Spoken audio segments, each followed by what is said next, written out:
Assalamualaikum warahmatullahi wabarakatuh. Kali ini kita akan membahas salah satu proses vital dalam tubuh kita, yaitu sistem metabolisme. Sebagai perwakilan dari kelompok 2, kami akan menguraikan secara singkat konsep-konsep kunci yang terkait dengan metabolisme, serta pentingnya pemahaman ini dalam menjaga kesehatan dan keseimbangan tubuh kita. Metabolisme, seperti yang kita ketahui, bukanlah sekedar proses pencernaan makanan menjadi energi, tetapi juga melibatkan sejumlah reaksi biokimia kompleks yang memungkinkan tubuh kita untuk menjalankan fungsi-fungsi vital, mulai dari bernapas hingga memperbaiki sel-sel yang rusak. Dalam presentasi kami akan menyajikan pemahaman yang lebih mendalam tentang bagaimana sistem metabolisme beroperasi, termasuk peran penting enzim, hormon, dan organ-organ terkait lainnya. Tanpa menunda lebih lanjut, kita akan mengeksplorasi lebih dalam tentang sistem metabolisme yang akan disampaikan oleh teman saya yaitu Nur Aprilia Saputri. Sistem metabolisme melibatkan dua reaksi, yaitu katabolisme dan anabolisme. Katabolisme adalah proses yang melibatkan pemecahan molekul besar menjadi molekul yang lebih kecil, seperti glukosa. Sementara itu, anabolisme adalah proses pembentukan molekul kompleks dari molekul-molekul sederhana dengan menggunakan energi. Katabolisme menghasilkan energi, sedangkan anabolisme membutuhkan energi. Keduanya merupakan bagian dari metabolisme yang mengatur berbagai reaksi kimia dalam tubuh. Metabolisme juga melibatkan proses-proses seperti pencernaan, respirasi seluler, dan pembuangan limbah. Sistem metabolisme terdiri dari beberapa bagian yang bekerja bersama untuk mengatur dan menjalankan proses metabolisme. Berikut adalah beberapa bagian utama dari sistem metabolisme. Gastrointestinal atau GI tract, struktur tubuh manusia. GI tract terdiri dari mulut, kerongkongan, lambung, usus halus, dan usus besar. Proses pencernaan di GI tract, makanan dipecah dan diserap melalui proses pencernaan. Selanjutnya ada hati, atau juga dikenal dengan nama liver, berada dalam rongga perut bagian kanan atas dan merupakan organ yang sangat penting dalam tubuh manusia. Fungsi hati meliputi proses detoksifikasi atau menetralisasi racun sebagai penyimpanan energi dan metabolisme lemak. Fungsi utamanya adalah memecah zat-zat dan menghasilkan empedu untuk membantu proses pencernaan. Hati sebagai penyimpanan energi. Hati menyimpan energi untuk tubuh dalam bentuk glikogen dan mengubahnya menjadi glukosa saat kadar glukosa darah rendah. Selanjutnya ada metabolisme lemak hati atau liver.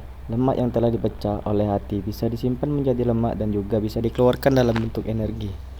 Selanjutnya ada pankreas.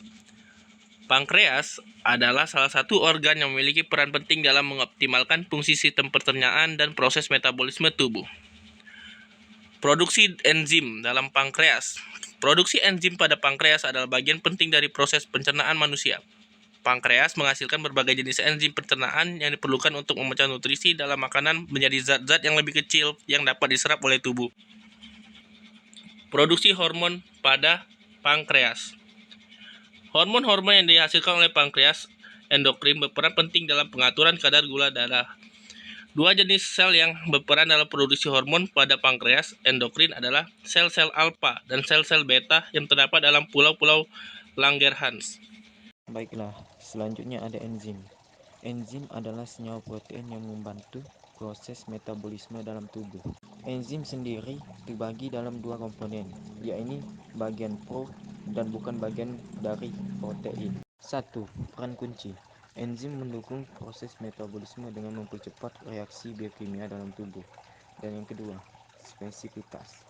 Setiap enzim memiliki spesifitas untuk suatu molekul tertentu, memastikan proses metabolisme berjalan dengan efisien. Dan yang ketiga, regulasi enzim. Enzim diatur oleh berbagai faktor dalam tubuh untuk menjaga keseimbangan biokimia. Selanjutnya, overview Metabolisme. Metabolisme terdiri dari 37 proses berbeda yang terbagi menjadi dua kategori utama.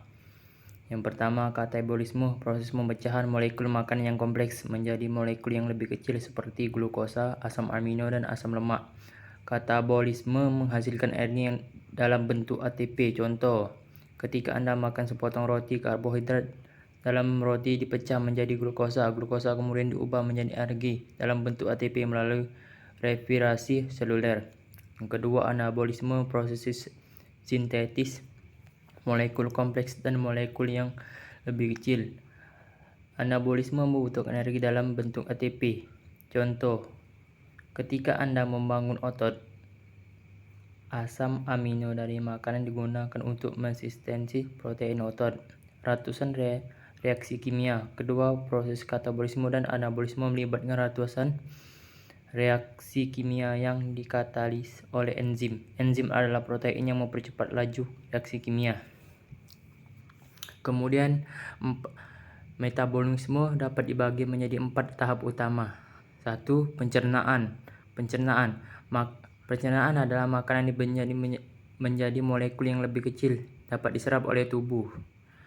Kedua, replikasi seluler. Molekul yang diserap diubah menjadi energi dalam bentuk ATP.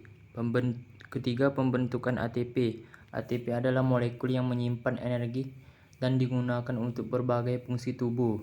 Keempat, pengeluaran limbah. Produk sisa metabolisme dikeluarkan dari tubuh. Demikian isi presentasi kami dari kelompok 2 kali ini. Semoga apa yang kami sampaikan dapat bermanfaat bagi kita semua.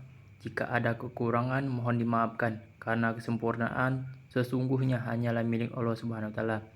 Akhirul kalam, wassalamualaikum warahmatullahi wabarakatuh.